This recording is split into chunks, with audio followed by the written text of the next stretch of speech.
ശ്രദ്ധിക്കുക. ഒരു second music ഒന്ന് ഹോൾഡ് ചെയ്യണം. നമ്മൾ പോകുന്നത് എത്തിച്ചേരുന്നത് പാളയം ഭാഗത്തേക്കാണ്. ട്രിവാൻഡ്രത്തിന്റെ പ്രാധാന്യമുള്ള പാളയം ജംഗ്ഷനിലേക്കാണ് നമ്മളുള്ളത്. നമുക്ക് കാണാൻ കഴിയുന്നത് മുന്നിൽ ഒരു വിനായക ബോർഡുമായിട്ടുള്ള ബന്ധപ്പെട്ട വിനായക ക്ഷേത്രം ലെഫ്റ്റ് സൈഡിൽ നമുക്ക് കാണാൻ കഴിയും. തൊട്ടടുത്തായിട്ട് നമുക്ക് ലെഫ്റ്റ് സൈഡിൽ തന്നെ നമുക്ക് കാണാൻ കഴിയുന്നത് പാളയം ജുമാ മസ്ജിദ് കാണാൻ കഴിയും.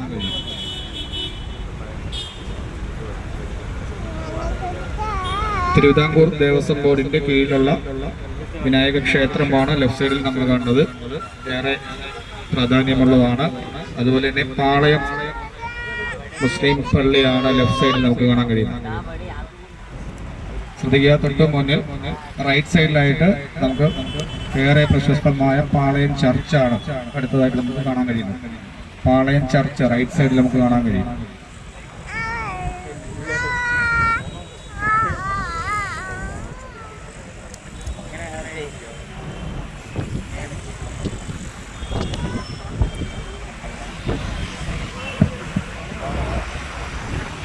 ലെഫ്റ്റ് സൈഡിൽ കാണുന്നതാണ് സെൻട്രൽ സ്റ്റേഡിയം.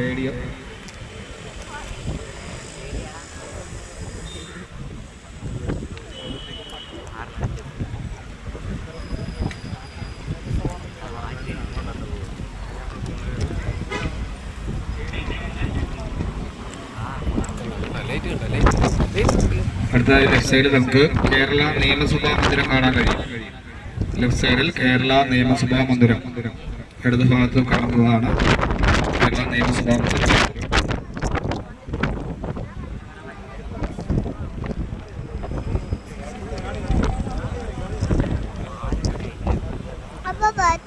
Papa,